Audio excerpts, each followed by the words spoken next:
विधायक थे विकास सिंह मुंडा जी, उन्होंने कार्य नहीं किया है। सभी का सहयोग से इतने दिन तक चलते आ रही है और इस मंदिर का देश नहीं पूरे विश्व स्तर तक इसकी पहचान है। और हमारे यहाँ के जो खिलाड़ी, देवड़ी मंदिर प्राचीन मंदिर है और वहाँ आज विवादों के घेरे में है। अब लगातार कई संगठन वहाँ समर्थन दे रहे हैं और कुछ लोग हैं कि मंदिर को बचाने के लगातार प्रयासरत हैं। आज उसी विषय पर हम बातचीत करेंगे और हमारे साथ एक रांची के उभरते हुए नेता हैं और उन्हीं से हम आज बातचीत करेंगे कि धार्मिक स्थलों में राजनीतिकरण कितना खतरनाक होगा धर्म के लिए। ये हम बहुत बड़ी बात है, ये हम जानने की कोशिश करेंगे। सबसे पहले स्वागत है हमारे न्यूज़ 365 चैनल में। नमस्कार, जोहार राजेश जी। और आपने जिस मुद्दा को लेकर चल रहे हैं यह बहुत विषय की वस्तु है, क्योंकि तो जिस तरीके से देवड़ी मंदिर में लगातार घमासान जारी है, कोई धार्मिक स्थल के रूप में देख रहा है, कोई वहाँ फायदे के रूप में देख रहा है, कोई राजनीतिक के रूप में फायदे में देख रहा है। क्या लगता है कितना खतरनाक है इस तरह का मामला धार्मिक स्थलों में? देखिए, ये पूरी तरह से राजनीतिकरण है, क्योंकि सदियों से चलते आ रही जो मंदिर है, सबका सहयोग से, वहाँ आसपास के जितने लोग हैं सबका सहयोग से उस मंदिर का निर्माण हुआ था और उस मंदिर का सभी का सहयोग से इतने दिन तक चलते आ रही है। और इस मंदिर का देश नहीं पूरे विश्व स्तर तक इसकी पहचान है। और हमारे यहाँ के जो खिलाड़ी, जो महेंद्र सिंह धोनी, जो पूरे विश्व में काम किए, माँ का ही आशीर्वाद से किए, और बहुत से ऐसे लोग हैं जो माँ के आशीर्वाद से फले फूले और बढ़ रहे हैं।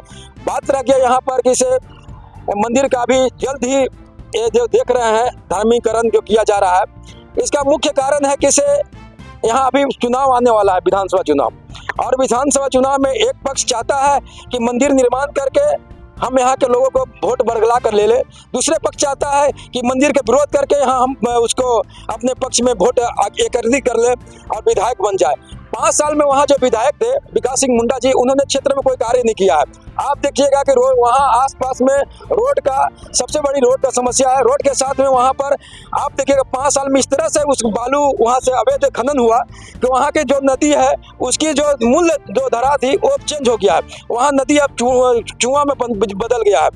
दूसरी बात है कि इसे ये चाहते, अभी तुरंत में टेंडर आया था 8 करोड़ रुपया का, और टेंडर के माध्यम से चाह रहे हैं कि से जो मंदिर जो प्रबंधक है उसको देकर और मंदिर सौंदर्यीकरण करेंगे तो हमको नाम होगा और मेरा वोट पड़ेगा। तो ये दूसरी पक्ष को इसको लगा कि से जो विधायक है एक कम समय में जो काम नहीं किया और लोगों को फिर से ठगने का प्रयास किया, तो हम भी क्यों नहीं विधायक बने उसी धारा में चल के। तो कुछ लोग उसको विरोध करके, जबरदस्ती विरोध करके करना चाहते हैं कि से हमारा वोट बैंक के लिए खातिर है। दूसरी बात हम बोलते हैं कि वहाँ जो कमेटी बना हुआ है वो कमेटी, देखिए कमेटी का सख्त विरोध होना चाहिए, क्योंकि हम आज तक मंदिर में, मस्जिद में, गुरुद्वारा में और सरना स्थल में कोई वीआईपी कोई दार्शनिक नहीं होता है या वीआईपी कोई भक्त नहीं होता है। वहाँ पर जाने के बाद धार्मिक जगह में सब आम व्यक्ति होते हैं। भगवान भी कहते हैं कि तुम किसी रूप में आओ, श्रद्धा के साथ आओ, तुम फटे कपड़े में आओ, भींगे कपड़े में आओ, और यहाँ तक कि तुम मेले कपड़े में भी आओ, लेकिन तुम्हारा दिल साचा होना चाहिए। तो इस तरह से भगवान के दरबार में सब बराबर होते हैं। लेकिन इस तरह से कमेटी बना के लोग अवैध वसूली किया जा रहा है कि 500 रुपया देना होगा, 200 रुपया देना होगा। लेकिन हकीकत देखिएगा, यहाँ ब्राह्मणों को बदनाम किया जाता है, लेकिन वहाँ ब्राह्मण जो पूजा करने वाले होते हैं वो 551 रुपया से 21 रुपया में वो पूजा करते हैं। और जो पैसा जो आती है मंदिर ट्रस्ट में, जो लोग पूजा करने का, जो गाड़ी पूजा करने का जो आते हैं, उन लोग जो क्या करते हैं कि ट्रस्ट में पैसा देते हैं। अब बदनाम करता है वहाँ के ब्राह्मण होता है। लेकिन इस तरह को मूलभूत के देखना है, वहाँ के भाईचारा को बना के चलना है। क्यों भी धार्मिक स्थल किसी भगवान का नहीं होता है। कोई शंकर भगवान, चाहे बजरंग बली, चाहे सरना स्थल, चाहे गुरुद्वारा का जो भगवान है ऊपर से लेके नहीं आया कि मेरा ही खतियानी जमीन है। कोई श्रद्धा होता है, लोग कोई दे देते हैं भगवान के श्रद्धा में कि लोग के सभी का श्रद्धा है, लोगों की जो श्रद्धा है, एक जगह पूजा पाठ होगा, क्षेत्र में शांति की माहौलत आएगी, तो वहाँ से बहुत से लोगों का रोजगार भी हो रहा था। जैसे कुछ फल फूल बेचकर, कुछ वहाँ जाते हैं सब्जी उब्जी बेचकर हो रहा था। तो इस तरह से दोनों तरह से भ्रमित किया गया है। एक तरह से विधायक ने कम समय में 8 करोड़ रुपया देकर वहाँ की जनता को बरगलाने काम कर रहे हैं, तो दूसरे तरफ कुछ लोग हैं कि इस चीज़ को उबाल कर और इसको विद्रोह कर कम समय में राजनीतिक फायदा उठाना चाहते हैं। हम सभी से कहेंगे, दोनों समाज के अगुआ से कहेंगे, आपसे हाथ जोड़कर विनती है कि समाज में जो भाईचारा कई सदियों से चलते आ रही है, उस भाईचारा को बरकरार रखना है। तभी यही भाईचारा ने झारखंड को अलग किया है। इसी भाईचारा ने हमारे देश को कन्याकुमारी से लेकर कश्मीर से कन्याकुमारी तक लेकर हम लोग को भाईचारा को मिसाल जो पैदा किया है, उस मिसाल को बचाना है। हम सभी युवा से आग्रह करेंगे कि इस तरह से जो लोग बरगलाने के समाज में काम कर रहे हैं उन लोग के साथ झांसा में नहीं आकर एक मंदिर का जो बना हुआ है उसको सर्वसम्मति से उसको आगे बढ़ाने जाए। हम ये भी कहते हैं कि पाहन भी हमारे भी धर्म का पाहन सर्वमान्य व्यक्ति है। पाहन को भी मान सम्मान मिलना चाहिए, क्योंकि पाहन ने ही सर्वप्रथम उस क्षेत्र पाहन और पंडित दोनों मिलकर वहाँ माँ का मंदिर का निर्माण किए, और आज माँ का मंदिर का निर्माण से कई लोगों को फायदा हुआ, कई लोगों को शांति मिला, क्षेत्र में अमन चैन और सुख समृद्धि भाईचारा का पैगाम हमारे मंदिर देती है। तो मंदिर निर्माण तो हजारों वर्ष पहले पुराना मंदिर है, उतना दिनों से लोग वहां पर किसी भी तरह से कोई अशांति नहीं फैल रही थी।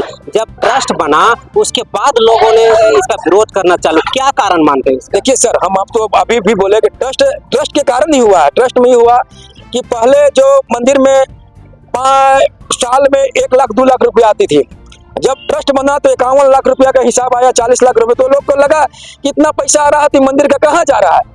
और लाजमी है वहाँ आसपास का जो रैयत है, खासकर जिसका मतलब आसपास के जो लोग हैं मंदिर को संरक्षण किए हैं शुरू से जो लग रहा है, तो उन लोग का भी अधिकार होता है कि भाई इस मंदिर का जो आ रहा चढ़ावा वो लोगों का कितना जन कल्याण हो रहा है। इसका कारण यही था कि इससे वो पैसा का जो लेन है सभी को उसमें पैसा में दिखाई दिया, तो इसके कारण कई सदियों चलता है। तो आज इस तरह से पैसा के साथ में, और अभी जो विधानसभा चुनाव होने वाली है उसको वोट बैंक के लेकर ये सब चल रहे कार्यक्रम। कुछ लोग मंदिर में ताला जड़ दिए, धार्मिक आस्था को लोग बोल रहे हैं कि ये अपमान है और ये शांति भंग करने का एक योजनाबद्ध तरीका है, क्या मानते हैं? देखिए, किसी भी धार्मिक जगह पर, धार्मिक या सामाजिक जगह पर, चाहे मंदिर हो या विद्यालय हो या हॉस्पिटल हो, वैसे जगह पर कोई तालाबंदी करता है तो वो आदमी सरासर गलत है, क्योंकि कई लोगों की आस्था है।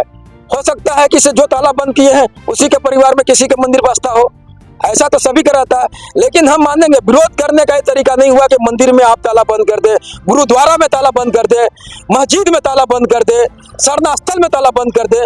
नहीं, विरोध करने का मतलब है तो आप जाइए, एसडीओ को दीजिए और जो बहुत से जनप्रतिनिधि हैं उनको दीजिए, या विभागीय कार्रवाई कीजिए, या आप सभा कीजिए, या सड़क उतरिए। लेकिन मंदिर, मस्जिद, गुरुद्वारा, धार्मिक स्थल पर जो तालाबंदी करते हैं वो हम बोलेंगे कि वो मानसिक रूप से विचलित व्यक्ति हैं, वैसे नहीं करना चाहिए। हम उनसे बोलेंगे इस तरह से करना गलत है। अभी देखिए 2 आदमी जेल में गए हैं, 2 आदमी जेल में गए हैं, वो निर्दोष व्यक्ति है, दोनों जेल में जाने वाला। आज उसका परिवार को देखने वाला कोई नहीं होगा। ये हकीकत मैं बताता हूँ, सदियों से चलते आ रहा है। जो व्यक्ति ने राम मंदिर बनाने में अपना खून पसीना कमाया दिया, अपना यहाँ तक जान दिया, उस व्यक्ति का भी स्थिति देख रहे होंगे। तो हम यही सबसे बोलेंगे, किसी की बहकावा में नहीं आकर अपने मानसिक से, अपने जो सदियों चलते आ रहा है, परंपरा आ रहा है, भाईचारा आ रहा है, उसको विचारधारा में चलना है। 29 तारीख को 52 आदिवासी संगठनों ने समर्थन दिया है आक्रोश रैली का। इस रैली से क्या शांति भंग होने की आशंका है? देखिए, भारत एक लोकतांत्रिक देश है और लोकतांत्रिक देश में विरोध करना सबका अधिकार है। सड़क पर उतर कर विरोध करना, शांति रूप से विरोध करना, ये सबका अधिकार है। अब वहां पर 29 जन संगठन है जो समर्थन देकर सड़क उतर रहे हैं, उन लोग तो संवैधानिक रूप से आ रहे हैं और वो तो संविधान में लिखा हुआ है, ये भारत लोकतांत्रिक देश में उनकी अधिकार है। लेकिन उस भीड़ में यदि किसी तरह का अप्रिय कोई घटना करते हैं लोग, किसी के निशाना बना के करते हैं, तो ये गलत है। तो जिस तरीके से लगातार ये मुद्दा मुख्यमंत्री तक पहुंचा है, मुख्यमंत्री इंटरेस्ट नहीं ले रहे। वो लोग बोल रहे हैं कि आदिवासी मुख्यमंत्री होने के बावजूद ही हमारी जो जमीन है वो लूटती जा रही है, घटती जा रही है, यहाँ तक उनकी जनसंख्या भी घटती जा रही है, लेकिन सरकार किसी भी तरह से उनके ऊपर कोई संज्ञान नहीं ले रही है। ये सबसे बड़ा आरोप है आदिवासियों का। देखिए सर, एक छोटा सा ही जगह का नहीं, देवड़ी का, आज रांची के इर्द गिर्द देखिएगा जितने जमीन देख रहे हैं, यहाँ पर खासकर आदिवासी लोग का ही था और कुछ मूलवासी भाई लोग का भी था।